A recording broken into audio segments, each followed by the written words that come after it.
Баршаңызға қайырлы күн достар. Бүгін сіздермен бірге Бекзат. Бүгін мен ерекше тағамдардың бірі сірне тағамын сіздермен бірге әзірлейтін боламын. Ол үшін видеоны соңына дейін қарап, каналыма тіркелмеген болсаңыздар, каналыма тіркеліп кетуді ұмытпаңыздар. Орташа отта қызып тұрған майға етті салып қуыратын боламыз. Бұл жерде мен сиыр етін пайдаланып жатырмын.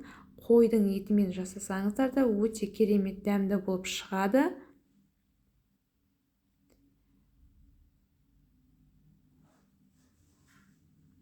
Мінекей, қуырылып жатқан еттің үстіне туралған пиязымызды салатын боламыз.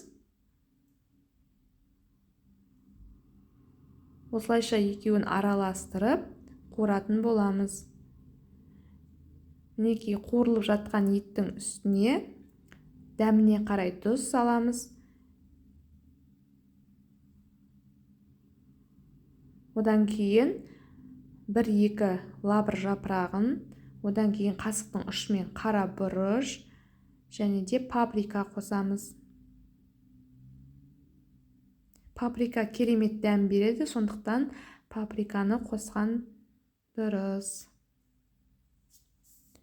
Осылайша барлығын қуырып, одан кейін ірілеу қылып туралған морков, картопты салып, тағы да бірге қуырып пісіретін боламыз. Үстіне су құймаймыз, өзінің майында, суында орташа отта пісетін болады. Енді мен қамыр дайындаймын. 1 кесе ұнға 1 жұмыртқа, тұз салып, жылы сумен қамыр илейтін боламын. Мінекей, осылай жақсылап қамырымызды илеп аламыз. Қолдың күшімен басып, басын біріктіріп, және де қамырымызды 10-15 минутқа демалдырып қоямыз. Мінекей, дайын болған қамырды оқтаудың көмегімен ұнымызды себелеп отырып, қамырды жазып аламын.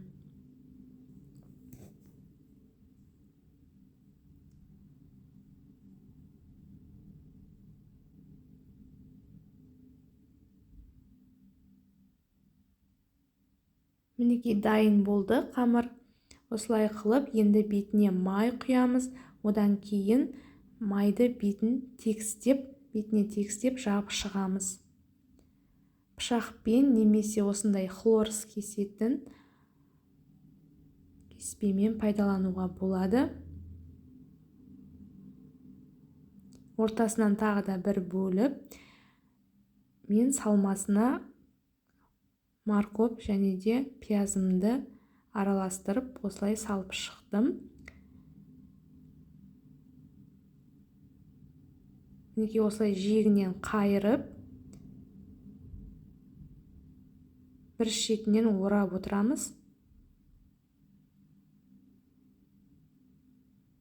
Мінекей, бізде сол кезде роза болып шығады, және де жиегін барлығын ашып, осылай мантаваркіде буда қайнататын боламыз.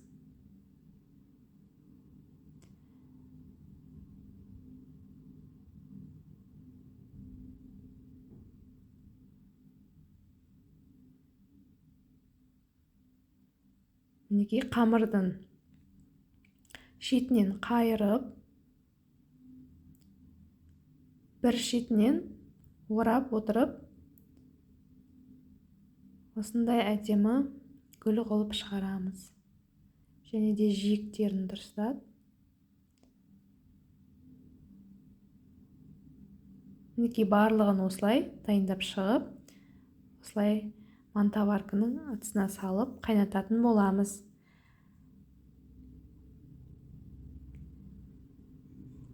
Сірме пісті. Енді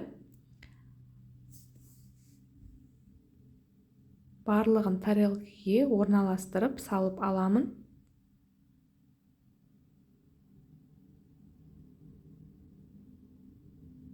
Мінекей, дайын болды.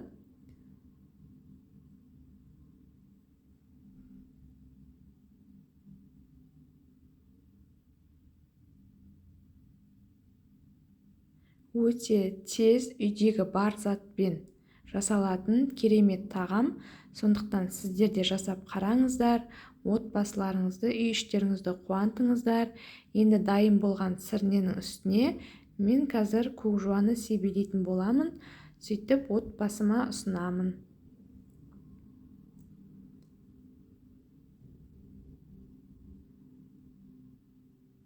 Менің рецептім сіздерге ұнап жатса, лайк басып, комментария қалдырып, және де каналыма тіркеліп кетуді ұмытпаңыздар. Алдағы уақытта видеоларды жіберіп алмас үшін каналыма тіркеліп қоюды ұмытпаңыздар. Сіздермен болған Бекзат. Келесі видеода кездескенше сау болыңыздар.